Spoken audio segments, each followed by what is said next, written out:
તો મહાઠગબાજ ભૂપેન્દ્ર ઝાલાનું માર્કેટિંગ કરતા હોય તેવો ધારાસભ્ય ધવલસિંહ ઝાલાનો જૂનો વિડીયો વાયરલ થયો છે, જેમાં ધવલસિંહ ઠગબાજની વાહવાહી કરી રહ્યા છે। જો કે બીઝેડ ગ્રુપનું ભોપાળું બહાર આવતા જ ધારાસભ્ય ધવલસિંહે સ્પષ્ટતા કરવાની ફરજ પડી। સોશિયલ મીડિયામાં વાયરલ થયેલા વિડીયોને લઈને એમએલએ ધવલસિંહ બચાવમાં આવ્યા અને વિડીયોમાં સંસ્થાના ગ્રોથની વાત કરી હોવાનું નિવેદન આપ્યું। વિડીયોને મારી મચડીને અલગ રીતે બતાવવામાં આવી રહ્યો હોવાનો પણ દાવો કર્યો। જો કે સ્પષ્ટતા પહેલા વાયરલ થયેલા વિડીયોમાં ધવલસિંહ શું કહી રહ્યા છે તે પણ સાંભળો। ખાસ તો અભિનંદન પાઠવા આવ્યો છું મારા મિત્ર ભૂપેન્દ્રસિંહ ઝાલા, અને આમ તો એમને એક સુંદર વાત કરું એમના માટે, એકના બે કેવી રીતના થાય અને બે ના ચાર કેવી રીતના થાય, બરાબર, એમને ખૂબ સારું આવડે। એટલે અહીંના સ્ટાફ અને અહીંને એમની જોડે જોડાયેલા તમામ કહેવાય ને શૈક્ષણિક સંસ્થા સાથે જોડાયેલા તમામ લોકોએ ચિંતા કરવાની જરૂર નથી। પહેલી વાત, ઘણાને ક્યાંક થોડોક સંકોચ હોય, પરંતુ મેં એટલે જ ઉદાહરણ આપ્યું કે એકના બે કેવી રીતના થાય। એમ આ કેમ્પસમાં ધારો કે 10-15 હજાર વિદ્યાર્થી હોય કે 5,000 વિદ્યાર્થી છે ને 25,000 સુધી લઈ જવા હોય કે 50,000 સુધી લઈ જવા હશે, તો તેનું આયોજન ભૂપેન્દ્રસિંહ ખૂબ સારી રીતે કરી શકશે, કારણ કે પૈસા જો ફાળવણી કરવાનું આયોજન કરી શકતા હોય તો 100% કરી શકવાના। તમામ નાગરિકોને કહેવા માગું છું કે જે પ્રકારે મારો વિડીયો ચાલ્યો છે ને એની અંદર જે વર્ણન કરવામાં આવ્યું છે ને એને ક્યાંક ને ક્યાંક ખોટી રીતે મારી મતડીને લોકો સમજી રહ્યા છે અને બતાવી રહ્યા છે ક્યાંક, તો એવા સંજોગોની અંદર સ્પષ્ટીકરણ સાથે કહેવા માગું છું કે એમાં મેં એ સંસ્થાના ગ્રોથની વાત કરી છે કે જે સંસ્થાની અંદર 1 થી વધારે 2, 2 થી વધીને 3 કે 4 એટલે 5,000 લઈ, અને એનું સ્પષ્ટીકરણ પણ એ જ વિડીયોમાં કીધું છે કે 5,000 થી લઈને 25,000 કે 50,000 સુધીની સંખ્યા વધે એવા ગ્રોથ અને વિશ્વાસ અપાવવાનું કામ કર્યું છે। અને એજ્યુકેશન નો વ્યક્તિ છું એટલે સ્વાભાવિક છે કે આ શૈક્ષણિક સંસ્થા સાથે જોડાયેલો છું, એટલે વિશ્વાસ અપાઈ અને ગ્રોથ થાય સંસ્થાનો તેના માટેની ચર્ચા કરી છે, નહીં કે બીજી કોઈ આ વાતને બીજી રીતે કોઈએ લેવી નહીં, એવી મારી તમામ લોકોને વિનંતી છે। તો રોકાણકારો સાથે કરોડોની છેતરપિંડી આચરનાર બીઝેડ ગ્રુપે રાજ્યના વિવિધ શહેરોમાં પોતાની ઓફિસ ખોલી હતી। સાબરકાંઠા, અરવલ્લી, મહેસાણા, અમરેલી સહિતના શહેરોમાં ઓફિસ ખોલી હતી। અરવલ્લીના મોડાસા, માલપુર સહિતના શહેરોમાં બીઝેડ ગ્રુપની ઓફિસ ધમધમતી હતી, તેમજ મહેસાણાના વિજાપુરમાં ઓફિસ ખોલીને છેતરપિંડી કરતા, તો અમરેલીના રાજુલામાં પણ એક ઓફિસ ખોલી હતી। રોકાણકારોને 3 થી 36% સુધીના વળતરની લાલચ આપતા, સાથે જ બીઝેડ ઇલેક્ટ્રોનિક શોરૂમ અને ટ્રેડર્સની 2 ઓફિસો ખોલવામાં આવી હતી। બીઝેડ બ્રાન્ડના ટીવી, એસી, વોશિંગ મશીન પણ વેચતા હતા।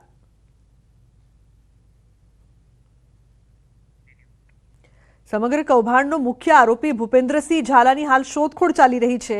ત્યારે ભૂપેન્દ્રસિંહ ઝાલા વૈભવી લાઇફસ્ટાઇલ જીવતો લોકસભામાં પણ અપક્ષ ઉમેદવાર તરીકે ઊભો હતો, બાદમાં ફોર્મ પરત ખેંચ્યું હતું। તો આલિશાન બંગલામાં રહેવાનું અને લક્ઝરી કારનો પણ શોખીન હતો। રાજકીય નેતાઓ સાથે પણ વગ ધરાવતો હતો।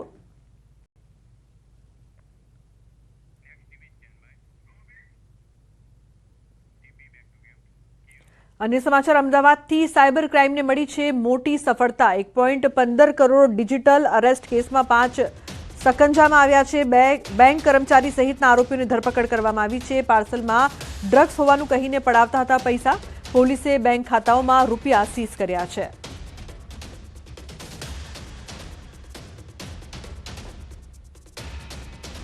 તે પૈકી જે જીગર જોશી છે એમના HDFC એકાઉન્ટમાં આ ક્રાઇમની પ્રોસીડમાંથી 75 લાખ રૂપિયા ટ્રાન્સફર કરવામાં આવ્યા હતા અને 9 લાખ એમને ચેક દ્વારા વિડ્રો કરેલા હતા। એ 9 લાખ અમે એમની પાસેથી બરામદ કર્યા છે અને એમને સીઝ કરવામાં આવેલા છે પૈસા। આ ઉપરાંત જે અન્ય રકમ છે, અત્યાર સુધીમાં ક્રાઇમમાં ટોટલ 62 લાખ જેટલી રકમ સીઝ કરવામાં આવી છે। જે એમના HDFC એકાઉન્ટમાં છે એમાં 59 લાખ સીઝ કરવામાં આવ્યા છે। તો પાણીપુરીમાં ચણા ન આપતા જીવલેણ હુમલો કરવામાં આવ્યો। સુરતમાં પાણીપુરીનો વેપાર કરતા પિતા પુત્ર પર જીવલેણ હુમલો। ડચ ગાર્ડન પાસે અસામાજિક તત્વોનો આતંક અહીં જોવા મળ્યો। પાણીપુરી ખાવા માટે ચણા ન આપતા 3 લોકોએ હુમલો કર્યો। અલ્તમસ, અયાન અને મુસ્તફા નામના માથાભારે યુવકોનો આતંક અહીં જોવા મળી રહ્યો છે। પાણીપુરી વેચનાર યુવકને 3 ટપોરીઓએ છરીના ઘા માર્યા। પુત્રને બચાવવા વચ્ચે પડેલા પિતા પર પણ હુમલો કર્યો। લોખંડના સળિયાથી યુવક અને તેના પિતાને માર્યો ઢોરમાર। પિતા પુત્રને મારી નાખવાની પણ ધમકી આપી। ઘટનાને લઈને ટોળું એકત્રિત થતા હુમલાખોરો ભાગી ગયા હતા. હાલ પિતા પુત્ર હોસ્પિટલમાં સારવાર હેઠળ છે. અઠવા પોલીસ સ્ટેશનમાં ફરિયાદ નોંધાતા પોલીસે ત્રણેય આરોપીને ઝડપી પાડ્યા છે.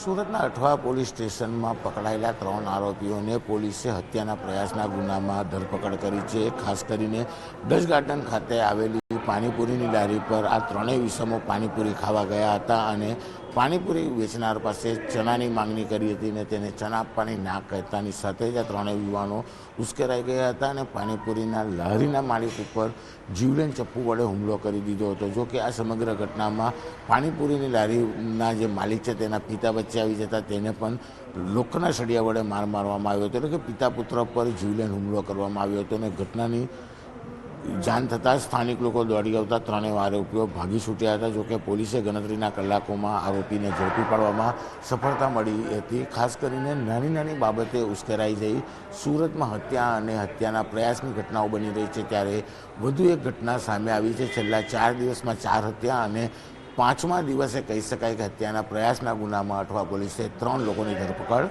કરી છે. કેમેરામેન ભરત બ્રહ્મભટ્ટ સાથે કીર્તેશ પટેલ, ન્યૂઝ 18 ગુજરાતી, સુરત. અને મહત્વપૂર્ણ સમાચારની વાત કરીએ તો બીએનએસની કલમ અને સસ્પેન્શન બાદ પીઆઈ પાદરિયા સામે આવ્યા. રાજકોટમાં જયંતિ સરધારા અને પીઆઈ સંજય પાદરિયા વચ્ચે થયેલ બબાલ મામલે પીઆઈએ અરજી કરી. પીઆઈ સંજય પાદરિયાએ તપાસ અધિકારી બીજે ચૌધરીને સંબોધીને અરજી કરી છે. સમગ્ર મામલે તટસ્થ તપાસ કરવા રજૂઆત કરી છે.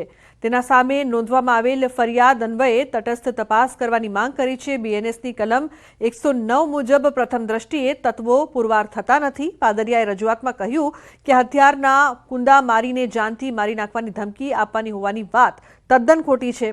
શ્યામ પાર્ટી પ્લોટ ખાતે કુલ 64 જેટલા સીસીટીવી કેમેરા લગાવવામાં આવેલા છે, જે તમામ તપાસવા જરૂરી છે. શ્યામ પાર્ટી પ્લોટ ખાતે પોતાના સિવાય હાજર રહેલા 4 વ્યક્તિઓના નામ, નંબર સહિતની વિગતો પાદરિયા દ્વારા તપાસનીશ અધિકારીને આપવામાં આવી છે.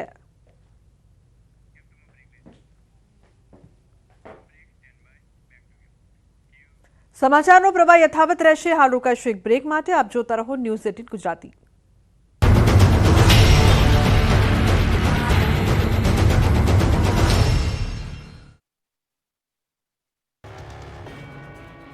જુઓ કઈ રીતે નિયમો ભંગ કરનારાઓ પરેશાન થઈ રહ્યા છે. નિયમો તોડવાની સજા જોઈ લો. લાંબી કતારના દ્રશ્યો છે અમદાવાદની આરટીઓ કચેરીના. આ એ લોકો છે જેમણે નિયમોની એસી કે તેસી કરીને વાહનો ચલાવ્યા. 1-2 મેમો આવ્યાની પણ ચિંતા ન કરતા અંતે પોલીસે નિયમો તોડતા લોકોના વાહનો ડિટેન કરી લીધા. પોલીસે વાહનો જપ્ત કરતા જ નિયમો ભંગ કરવામાં માહેર લોકોના પગ તળેથી જમીન ખસી ગઈ. પોતાના વાહનો છોડાવવા માટે આરટીઓ કચેરીએ દોડ્યા હતા. સ્થિતિ થઈ કે આરટીઓ કચેરીના બીજા માળ સુધી લોકોની કતાર લાગી. ડિટેન વાહનોને છોડાવવા મોટી સંખ્યામાં લોકો આવતા કચેરીમાં જગ્યા ખૂટી પડી. લાંબી કતારોમાં લોકો ઊભા રહેતા નજરે પડ્યા. આરટીઓ કચેરી ખુલે તે પહેલા જ લાગી ગઈ હતી કતાર, જેને લઈને આરટીઓ કચેરીમાં 3 ગણો મેન પાવર વધારવામાં આવ્યો. ડોક્યુમેન્ટ ચકાસવામાં સમય લાગતા કર્મચારીઓની સંખ્યા વધી. દરરોજ 200 થી 250 લોકોને ટોકન આપવામાં આવે છે. લોકો મેમો ભરીને વાહનો છોડાવી રહ્યા છે.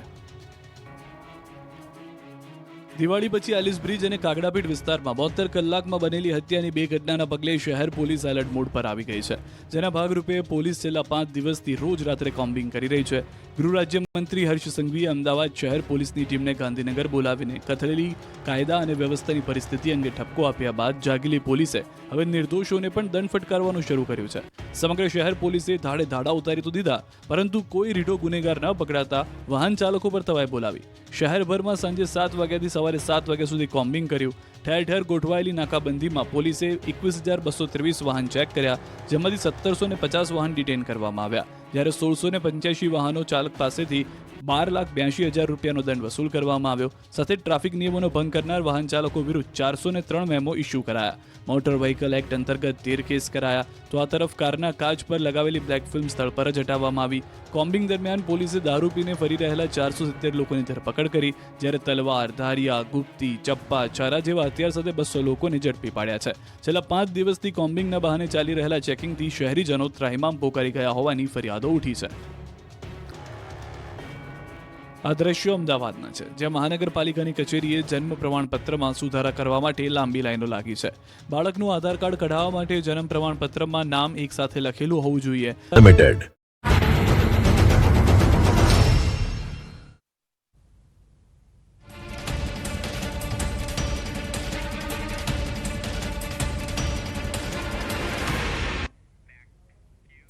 Welcome back. સમાચારમાં આગળ વાત કરીએ તો સૌ ભણે સૌ આગળ વધે સરકારનું આ સૂત્ર ક્યાંક પોકળ સાબિત થઈ રહ્યું હોય તેવું લાગી રહ્યું છે. વિદ્યાર્થીઓને ભણાવનારની જ અછત હોય તો પછી વિદ્યાર્થીઓ ભણીને આગળ વધે કેવી રીતે? વાત અહીં મહીસાગર જિલ્લાની કરવી છે, જ્યાં માધ્યમિક અને ઉચ્ચતર માધ્યમિક ગ્રાન્ટેડ 188 શાળા તેમજ 39 માધ્યમિક અને ઉચ્ચતર માધ્યમિક ખાનગીની શાળાઓ આવેલી છે. શાળાઓમાં 475 શિક્ષકોની જગ્યા ખાલી છે. આ ખાલી જગ્યાઓના આંકડાઓને જોતા જ અનુમાન લગાવી શકાય છે કે વિદ્યાર્થીઓના ભવિષ્ય સાથે રીતસરના ચેડા થઈ રહ્યા છે. નવાઈની વાત તો એ છે કે આવનારા સમયમાં બોર્ડની પરીક્ષા પણ નજીક છે અને મુખ્ય વિષયો જેવા કે ગણિત, વિજ્ઞાન અને અંગ્રેજીના શિક્ષકો જ નથી. ન્યૂઝ 18 ગુજરાતીની ટીમે મહીસાગર જિલ્લાની ઘણી શાળાઓની મુલાકાત લીધી, જેમાં જાણવા મળ્યું કે મહીસાગર જિલ્લાની આવી ઘણી શાળાઓ છે જ્યાં મુખ્ય વિષયના શિક્ષકો જ નથી. આવી સ્થિતિમાં તો શિક્ષણનું સ્તર કથળતું જશે અને પાછળ જવાબદાર શિક્ષકોની ખાલી પડેલી જગ્યાઓને જ માનવામાં આવશે. ત્યારે હવે મહીસાગર જિલ્લા શાળા સંચાલક મંડળ દ્વારા પણ શિક્ષકોની ઘટને લઈને રાજ્યના મુખ્યમંત્રી અને શિક્ષણ મંત્રીને લેખિતમાં રજૂઆત કરી છે. વિદ્યાર્થીઓના હિતમાં તાત્કાલિક ધોરણે પ્રવાસી શિક્ષક ભરવાની માંગ ઉગ્ર કરી છે. સાથે જ જો માંગ નહીં સ્વીકારાય તો કોર્ટ સુધી જવાની ચીમકી ઉચ્ચારી છે. મહીસાગર જિલ્લામાં શિક્ષકોની ઘટને લઈને શાળા સંચાલક વિભાગ દ્વારા રજૂઆત કરવામાં આવી છે. સરકારમાં રજૂઆત કરી અને યોગ્ય શિક્ષકોની ભરતી કરે તેવી માંગ કરી છે. જો ભરતી નહીં કરવામાં આવે તો કોર્ટના દ્વાર ખટખટાવવામાં આવશે તેવી પણ ચીમકી ઉચ્ચારી છે. ત્યારે ન્યૂઝ 18 ગુજરાતી પહોંચ્યું છે ચુથાના મુવાડા ગામે કે ત્યાં ઉચ્ચતર માધ્યમિક શાળા આવેલી છે. શિક્ષક છે આચાર્ય સાહેબ છે, તેમની સાથે સીધી વાત કરીશું. સાહેબ, શું કહેશો? ઘણા એવા જિલ્લાની અંદર શિક્ષકોની ઘટ છે, વિષયોમાં પૂરતું જ્ઞાન આપી શકાતું નથી. કેટલા શિક્ષકોની ઘટ તમારા સ્કૂલની અંદર છે? માધ્યમિક વિભાગમાં 1 શિક્ષકની જગ્યા ખાલી છે, ગુજરાતી વિષય. ઉત્તર માધ્યમિક વિભાગમાં 2 વિષયની જગ્યા ખાલી છે, અંગ્રેજી અને ભૂગોળ. આવા શિક્ષકોની કેટલી ઘટ હશે જિલ્લાની અંદર અને કેવી અગવડ પડી રહી છે? વિદ્યાર્થીઓ પર કેવી માઠી અસર જોવા મળી રહી છે? બોર્ડની પરીક્ષા હવે ટૂંક સમયમાં યોજાનાર છે, ત્યારે મુખ્ય વિષયના શિક્ષકના અભાવે બાળકોના શિક્ષણ કાર્ય પર અસર પડી રહી છે.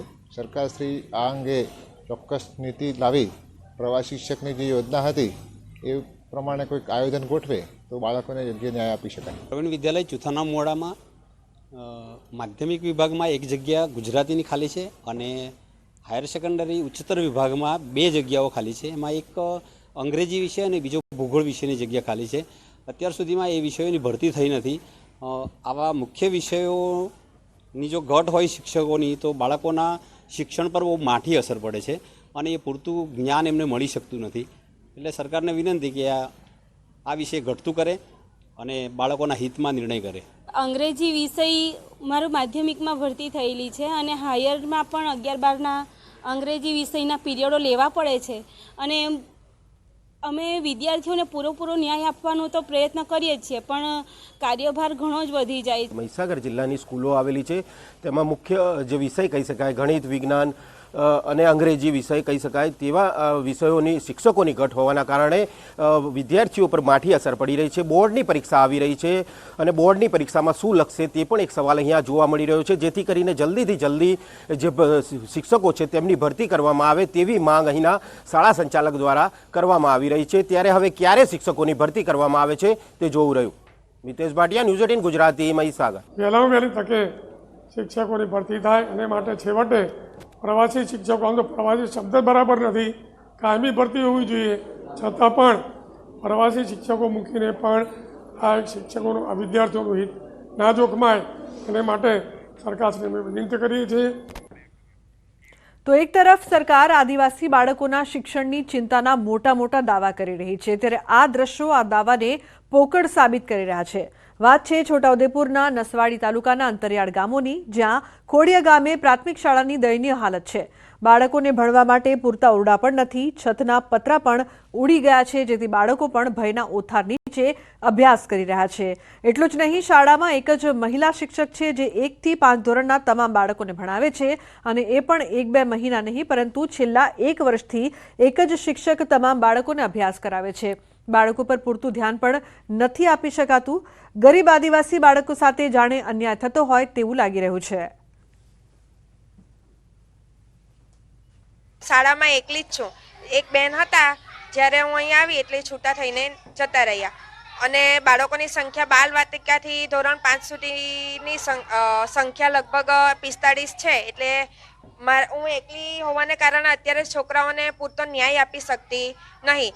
જો સરકાર અત્યારે જિલ્લા ફેરના જે કેમ્પો થાય છે તેમાં સરખો નિર્ણય કરે અને બધા એકતરફી શિક્ષકોને જે થઈ રહેલો અન્યાય સામે કશું પરિપત્ર કરીને ઠરાવ કરે અને ત્યાર પછી ભરતી કરે તો ભરતીમાં નવા શિક્ષકો આવે. નિશાળની અંદર એક જ ઓરડો છે, 40 થી 45 છોકરા આવે છે અને બીજા ઓરડા તૂટી ગયા છે.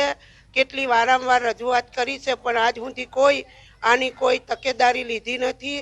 છોકરાનું શિક્ષણ બગડે છે. નિશાળમાં એક જ બેન છે, બીજા શિક્ષકની જરૂર છે પણ અત્યાર સુધી કોઈ શિક્ષક નહીં મેક્યો. એના લીધે અમારા છોકરાઓનું શિક્ષણ કાચું રહી જાય છે. એક બેન છે અને 45 છોકરા છે એટલે અમુક વિષયો છૂટી જાય તો છોકરાને કંઈ આવડતું નથી. આના માટે કંઈક આગળ કાર્યવાહી કરો તો સારું છે. ઘટતા 786ની આજુબાજુ અમારો મહેકમ છે, એમાંથી 1 થી 5માં 275 જેટલી જગ્યા ખાલી છે અને ભાષા, ગણિત, વિજ્ઞાન અને સામાજિકની અંદર 59 જેટલી જગ્યા, આમ કુલ 334 જેટલા શિક્ષકોની ઘટ નસવાડી તાલુકામાં છે. નસવાડી તાલુકાના ખોડિયા પ્રાથમિક શાળાએ ન્યૂઝ 18 ગુજરાતીની ટીમ પહોંચી છે. આપણે તસવીર બતાવવા માંગીશું. આજે ખોડિયાની જે પ્રાથમિક શાળા છે કે તેમાં અંદાજે 50 જેટલા બાળકો અભ્યાસ મેળવે છે. 2 શિક્ષકની મહેકમ છે, પરંતુ આ જે શાળાની અંદર માત્ર એક જ શિક્ષક અભ્યાસ આપી રહ્યા છે. આપણે અંદરના દ્રશ્યો બતાવવાના પ્રયત્ન કરીશું કે આ એક જે શિક્ષિકા છે કે જે બાળકોને અભ્યાસ આપી રહ્યા છે. 1 થી 5ની શાળા છે, બાલવાટિકા, આમ 6 ધોરણ થાય, પરંતુ આજે એક શિક્ષિકા તમામ બાળકોને અભ્યાસ આપવા મજબૂર છે. આજે બોર્ડ જે લગાવ્યું છે, બ્લેક બોર્ડ છે, તેની ઉપર શિક્ષિકા લખી રહ્યા છે અને બીજું કે ઉપર ધોરણ ને વિષય લખેલો છે. આપણે એ બતાવવા માંગીશું કે ધોરણ લખેલું છે તેમાં પણ બાજુમાં બાલ 1, 2, 3, 4 ને 5 આમ સલંગ તમામ ધોરણો આ એક જ શિક્ષિકા અહીંયા આપી રહ્યા છે અને ખુદ જણાવી રહ્યા છે કે બાળકોને ન્યાય આપી શકતા નથી. ત્યારે અન્ય શિક્ષકની ભરતી કરવામાં આવે. આ એક શાળા નથી, પરંતુ છોટાઉદેપુર જિલ્લાના અનેક શાળાઓની અંદર આ જ પરિસ્થિતિ છે. બાળકોને પૂરતો અભ્યાસ મળતો નથી. સરકાર જે દાવાઓ કરે છે કે છેવાડાના માનવી સુધી વિકાસ પહોંચ્યો છે, છેવાડાના માનવી સુધી જે શિક્ષણ પહોંચ્યું છે, પરંતુ શું આપ જોઈ શકો છો કઈ રીતે બાળકો અભ્યાસ મેળવે? જ્યારે એક જ બેન્ચીસ પર બેસીને તમામ જે વિષયના વિદ્યાર્થીઓ છે હાલ અભ્યાસ મેળવી રહ્યા છે. એટલે ચોક્કસથી આજે ગામના લોકો, શિક્ષિકા, તમામ લોકો કહી રહ્યા છે કે હવે ખરેખર આ જે શાળાઓની અંદર શિક્ષકોની ભરતી કરવામાં આવે અને જે બાળકોને ભાવિ સુધારવામાં આવે તે ખૂબ જરૂરી બન્યું છે. સેજબ ખત્રી, ન્યૂઝ 18 ગુજરાતી, છોટાઉદેપુર.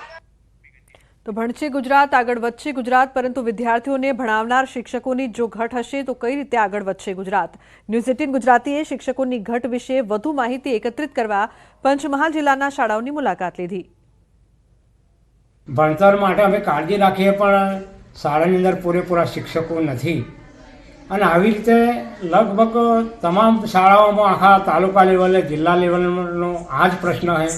તો અમારી શાળાની અંદર જો પૂરતા શિક્ષકો હોય વિષયવાર, તો દરેક શિક્ષકો દરેક વિષયનું બાળકોને સુખ શાંતિથી ભણાવી શકે. અને આ જો શિક્ષકો પૂરેપૂરા ના હોય તો અમારું બાળક 10મામાં કેવી રીતે પાસ થાય, વત્તા આગળ જતાં 12મામાં પણ પ્રશ્ન ઊભો થાય. અમારી શાળામાં માત્ર 2 જ શિક્ષકો છે, ગણિત, વિજ્ઞાન અને અંગ્રેજી. તો અમારે શિક્ષકોની જરૂર છે. સામાજિક વિજ્ઞાન, પશુપાલન, હિન્દી ને ગુજરાતી. તો અમારે સરકારને એ વિનંતી છે કે અમને 2 શિક્ષકો આપે. ગ્રામીણ સ્કૂલમાં અભ્યાસ કરીએ છીએ. મારા મમ્મી પપ્પા ખેડૂત છે, એ માટે અમે શહેરની સ્કૂલોમાં ભણી શકતા નથી, મોટી ફી ખર્ચી શકતા નથી. એ માટે સરકારને નિવેદન છે કે અમને 2 શિક્ષકો અપાવે. અખિલ ભારતીય રાષ્ટ્રીય શૈક્ષિક મહાસંઘ દ્વારા બાળકોના હિતમાં બાળકોના ભણતરને નુકસાન ના થાય તે અનુસંધાનને ધ્યાનમાં રાખી બીજી પર સરકારને માગણી કરી છે કે અત્યારે 31/10/2024ના રોજ જે શિક્ષક મિત્રો નિવૃત્ત થયા છે તેમજ અત્યારના ચાલુ વર્ષના સમય દરમિયાન જે વર્ગ વધારાની મંજૂરી આપી છે એવી જગ્યાઓ પણ શિક્ષકોની જગ્યા બાકી છે. તો એવી જગ્યાએ જ્ઞાન સહાયકોની ફાળવણી કરવી એ પણ અખિલ ભારતીય કક્ષાએથી માગણી કરવામાં આવી છે. જ્ઞાન સહાયકની ભરતી કેન્દ્રીય લેવલથી કેન્દ્રીયકૃત રીતે સરકારશ્રી કરે છે. તેમાં ઘણા બધા જિલ્લાઓ દૂરના શિક્ષક મિત્રો આવતા હોવાથી હાજર પણ થતા નથી. સમજો કે સુરત અને વલસાડ જિલ્લામાંથી આવતા હોય તો પંચમહાલ છે અથવા તો પછી કચ્છ છે એવા અંતરિયાળ વિસ્તારોમાં એ હાજર થતા નથી, તો ત્યાં પણ બાળકોનું શિક્ષણ કાર્ય બગડે છે. એટલે આપણે અખિલ ભારતીય રાષ્ટ્રીય શૈક્ષિક મહાસંઘ વતી એવી પણ માગણી કરવામાં આવી છે કે જિલ્લા કક્ષાએથી ભરતી કરવામાં